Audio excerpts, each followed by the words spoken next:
അസ്സലാമലൈക്കും ഫ്രണ്ട്സ്, പുതിയൊരു വീഡിയോയിലേക്ക് എല്ലാവർക്കും സ്വാഗതം. എന്തൊക്കെയുണ്ട് വിശേഷം? എല്ലാവർക്കും നല്ല സുഖമായിരിക്കുമല്ലേ? നമുക്കും നല്ല സുഖം, അൽഹംദുലില്ലാ. ഇന്ന് ഞാൻ നല്ലൊരു അടിപൊളി വെള്ളപ്പനിയാരം ഉണ്ടാക്കുന്നുണ്ട് കേട്ടോ.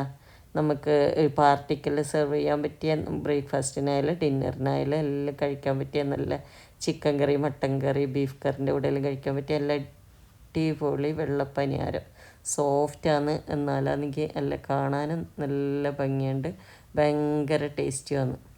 അപ്പം നിങ്ങൾക്ക് ഇതുവരെ ഇങ്ങനെ ഉണ്ടാക്കിയിട്ടില്ലേ, ഒന്ന് ട്രൈ ചെയ്ത് നോക്കിയിട്ട് അഭിപ്രായങ്ങൾ കമൻറ്റിലൂടെ അറിയിക്കണം.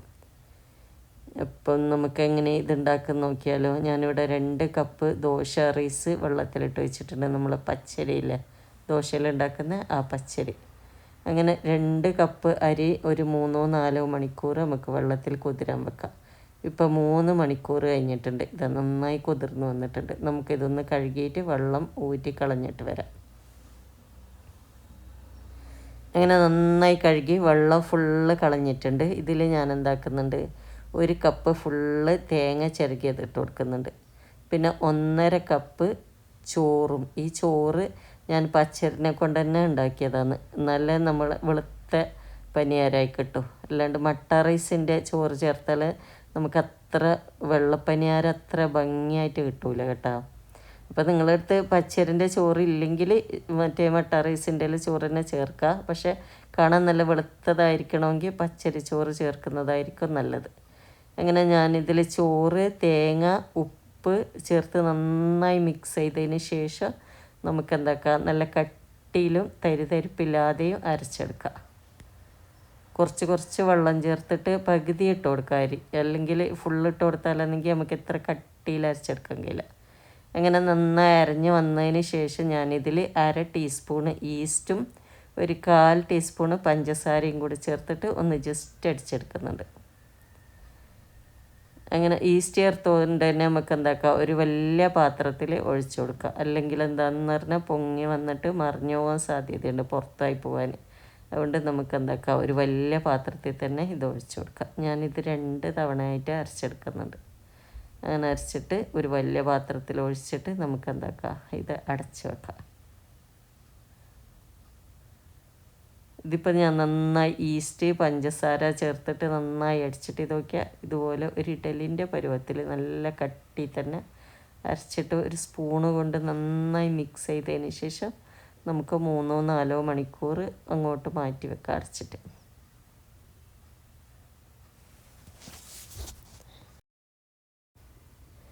അങ്ങനെ 4 മണിക്കൂറിന് ശേഷം നമ്മൾ അരി നന്നായി പൊങ്ങി വന്നിട്ടുണ്ട് കണ്ട.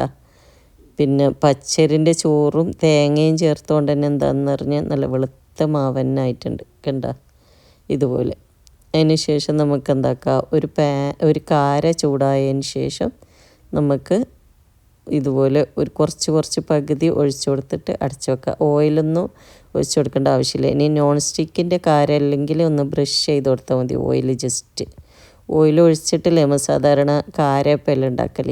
ഇത് കാണാൻ കാരയപ്പം പോലെ തന്നെയെങ്കിലും അരിൻ്റെ മാവ് ഉണ്ടാക്കുന്നതും കുറേ വ്യത്യാസമാണ്, ടേസ്റ്റും നല്ല കുറേ ഡിഫറെൻ്റാണ് കേട്ടോ.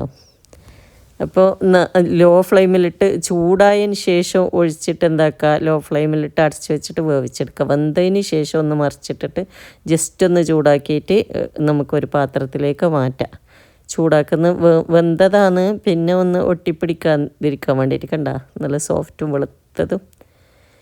അങ്ങനെ അടിപൊളി നമ്മൾ എന്താക്കുക, വെള്ളപ്പനിയാരം ഇവിടെ റെഡി ആയിട്ടുണ്ട്. അപ്പം എൻ്റെ ഒരു അയൽവാസി ഇവിടെ പ്രസവിച്ചിട്ടുണ്ട് കേട്ടോ. അപ്പം ഞാൻ വിചാരിച്ചു അവർക്കൊന്ന് ഡിന്നറിന് ഇതും നല്ല തേങ്ങരച്ച ബീഫ് കറി ഞാൻ ഉണ്ടാക്കി കൊണ്ട് കൊടുക്കുന്നുണ്ട്. അതിനാണ് ഞാൻ ഇത്ര അധികം ഉണ്ടാക്കിയതിന്. നല്ല സോഫ്റ്റും നല്ല വെളുത്തത് കാണാൻ നല്ല ഭംഗിയുള്ള അടിപൊളി വെള്ളപ്പനിയാരം ഇവിടെ റെഡി ആയിട്ടുണ്ട്. നിങ്ങൾക്ക് എല്ലാവർക്കും എൻ്റെ വീഡിയോ ഇഷ്ടപ്പെട്ടു എന്ന് വിചാരിക്കുന്നു. വീഡിയോ ഇഷ്ടപ്പെട്ടാൽ ലൈക്ക് ചെയ്യാനും കമൻറ്റ് ചെയ്യാനും ഷെയർ ചെയ്യാനും മറക്കരുത്. നിങ്ങൾ ഇതുവരെ എൻ്റെ ചാനൽ സബ്സ്ക്രൈബ് ചെയ്തിട്ടില്ലെങ്കിൽ ഒന്ന് സബ്സ്ക്രൈബ് ചെയ്യണം.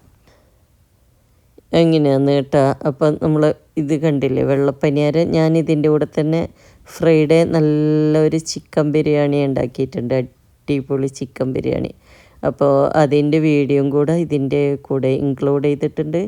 അപ്പോൾ നിങ്ങൾ വീഡിയോ സ്കിപ്പ് ചെയ്യാതെ കാണുകയും നേരത്തെ പറഞ്ഞ പോലെ തന്നെ ഇഷ്ടപ്പെടുകയാണെങ്കിൽ ലൈക്ക് ചെയ്യാനും ഷെയർ ചെയ്യാനും മറക്കരുത് കേട്ടോ.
ഇത് ഞാൻ ഇന്നലെ ഫ്രിഡ്ജിൽ കേക്ക് ഉണ്ടാക്കിയിട്ട് വെച്ചതാണ്. അപ്പോൾ അതിൻ്റെ സോഫ്റ്റ്നെസ് പോകുമല്ലോ ഫ്രിഡ്ജിൽ വെച്ചാൽ കുറച്ചൊരു ഹാർഡ് പോലെയല്ലേ. അപ്പോൾ ഇതുപോലെ നമുക്ക് പുട്ടിയിടുന്ന ആ പാത്രത്തിലൊന്ന് ജസ്റ്റ് സ്റ്റീം ചെയ്യാൻ വെച്ചാൽ മതി. ഇനി കുക്കറിൽ വെക്കുന്ന പുട്ടിയിടുന്ന സാധനമൊന്നും അപ്പോൾ കുക്കറിൻ്റെ ആവശ്യമില്ല. ഇതുപോലത്തെ കുറച്ച് ഇത് ടൈറ്റായിട്ട് നിൽക്കുന്ന വിധത്തിലുള്ള ഒരു പാത്രം ഉണ്ടെങ്കിൽ ഇങ്ങനെ വെച്ചിട്ട് നമുക്ക് ഒന്ന് ജസ്റ്റ് ഒന്ന് ആവിയേറ്റ് ചെയ്യാൽ മതി. അപ്പം തന്നെ നല്ല സോഫ്റ്റ് പുതിയതുപോലെ നമ്മളെ കേക്കെല്ലാം ആയി കിട്ടും. നമ്മൾ ഉമ്മ പൊറോട്ട പത്തൽ പൂരിയെല്ലാം ഉണ്ടെങ്കിൽ ഇതുപോലെ ഒന്ന് ജസ്റ്റ് ആവി കയറ്റിയിട്ട് എടുക്കൽ. നമ്മെന്തെങ്കിൽ പിന്നെ പാനോ അങ്ങനെ എന്തെങ്കിലും ചൂടാക്കിയിട്ടല്ലേ പൊറോട്ടയിൽ ചൂടാക്കൽ. അപ്പോൾ ഒരു കരിഞ്ഞ പോലെ ഒരു ഹാർഡ് പോലെയാവും. ഇതുപോലെ ചൂടാക്കി എടുക്കുമ്പോൾ എന്താണെന്ന് പറഞ്ഞാൽ നല്ല സോഫ്റ്റായി കിട്ടുന്നു.